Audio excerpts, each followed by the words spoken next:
Ngeri nggak? Ngeri nggak? Ngerilah. Program makan bergizi gratis. Dan itu dana dari pemerintah. Boro-boro bicara makan bergizi gratis, gurunya tidak ada. Ini bisa dipastikan. Program makan bergizi gratis tidak jalan.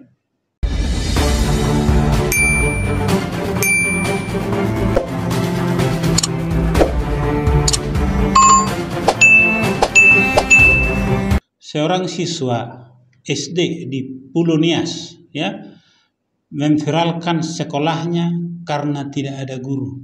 Sudah hampir 1 bulan. Seorang siswa SD merekam kondisi sekolahnya di Kecamatan Idanogawo, Kabupaten Nias yang menunjukkan kondisi kelas hanya diisi oleh sejumlah murid tanpa guru yang mengajar. Diduga situasi ini akibat lokasi sekolah yang terisolir tanpa infrastruktur jalan dan juga jembatan. Salam Bapak Ibu, ini sekolah SDN 078481 Naihligoo. Ini keadaan gurunya, tidak ada gurunya sama sekali, tidak ada. Nah, ketika video itu sudah viral, apa yang terjadi? Di sini Mendiknasmen akan rekrut relawan pendidikan. Ngeri nggak? Ngeri nggak? Ngerilah. Merekrut relawan pendidikan. Artinya apa? Pahamkan arti relawan? Tak dibayar tak masalah. Namanya relawan. Siapa yang mau saja. Ngeri nggak itu? Ngeri dong. Padahal pemerintah mencanangkan program makan bergizi gratis. Dan itu dana dari pemerintah.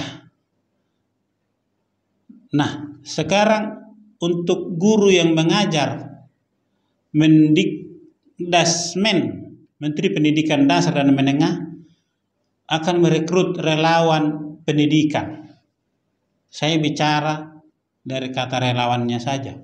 Namanya relawan, siapa yang ikhlas, siapa yang mau.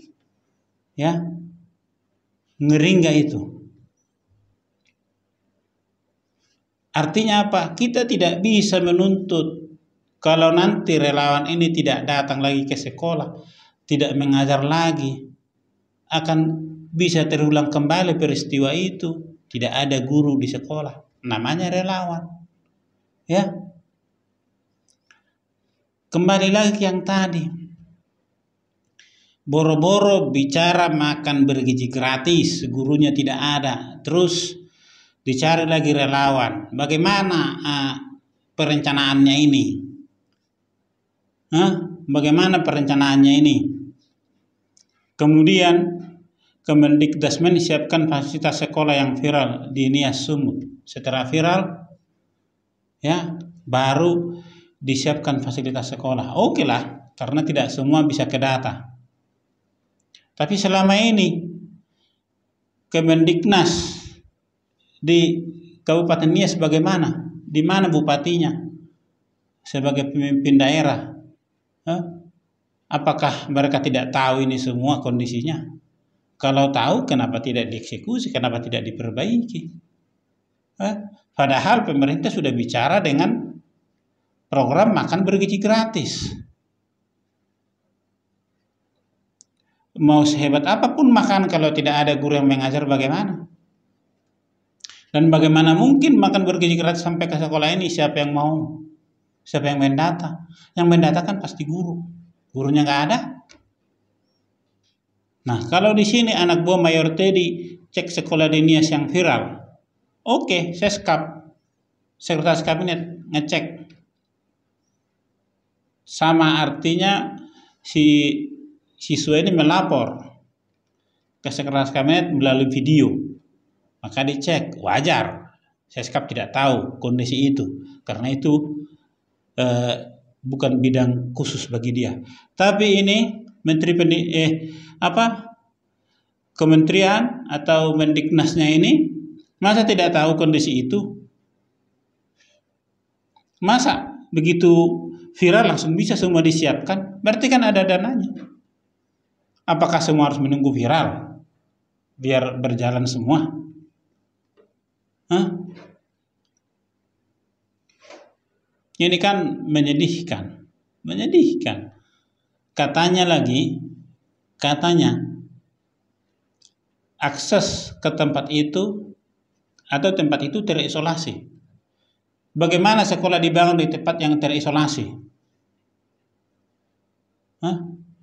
Kemudian disebutkan lagi, guru yang datang mengajar ke situ perjalanannya 3 jam. Dia datang 3 jam, pulang 3 jam, 6 jam hanya dalam perjalanan. Masih mikir nggak dia bisa ngajar? Nah sekarang kalau relawan pendidikan yang diharapkan ke sana, terus programnya seperti apa? Asal ngajar aja, namanya relawan kan? Kita tidak bisa memaksa, ya. Pemerintah tidak bisa nge-push relawan loh.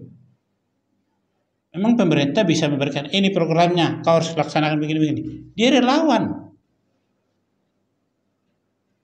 Jadi relawan yang seperti apa yang diharapkan? Memang tidak ada lagi guru-guru. Bagaimana juga program makan bergizi gratis akan berjalan kalau gurunya juga tidak diperhatikan? Nah ini salah satu. Di sini bisa dipastikan program makan bergizi gratis tidak jalan. Itu artinya gagal. Ya kan? Gagal.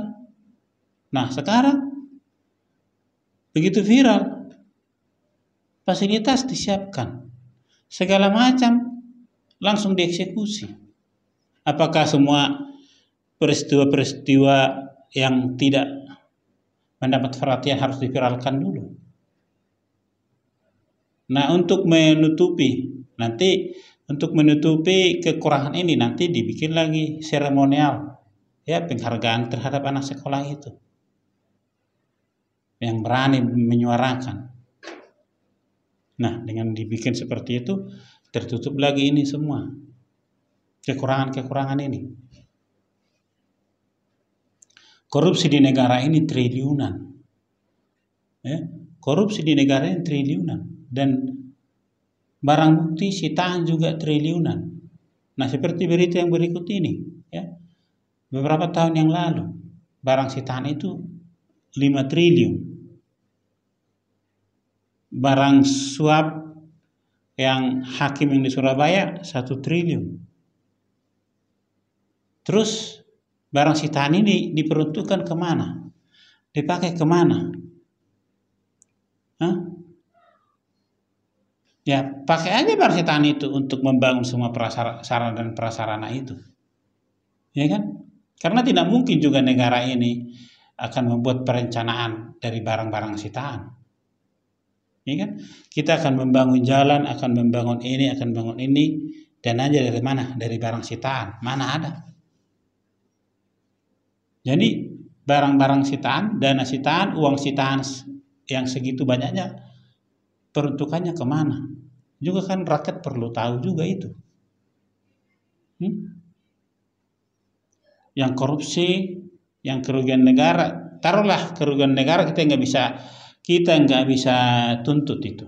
Namanya kerugian, udah rugi kan? Ya, tapi yang dikorupsi, yang puluhan triliun itu kan bisa dituntut, dibalikan. Ya, ternyata hanya diminta pengembaliannya nggak sampai 0,5 triliun, nggak sampai 500 miliar. Orang kaya luar biasa, ya. Penegak hukum mau terima suap, dan mantan penegak hukum jadi maklar suap. Sementara di belahan Indonesia, di belahan lain, ya, jangankan program makan bergizi gratis, sekolahnya juga belum beres, gurunya tidak ada. Ketika ditanya kepala sekolah menjawab bahwa pada saat itu memang ada kegiatan. Kemudian tak cukup kegiatan karena nggak mungkin kegiatan itu terjadi dalam 1 bulan. Dibilang lagi bahwa akses jalan ke sana itu susah. Dan guru bisa dalam perjalanan itu bisa sampai 3 jam. Pokoknya semua alasan-alasan yang mereka sampaikan itu adalah untuk pembenaran diri menurut saya, maaf. Nah, sesungguhnya tidak perlu beralasan. Sampaikan saja semua sebagaimana anak kecil itu, anak siswa itu menyampaikan kondisi sekolahnya. Sampaikan ke pemerintah semuanya. Supaya lebih baik negara ini.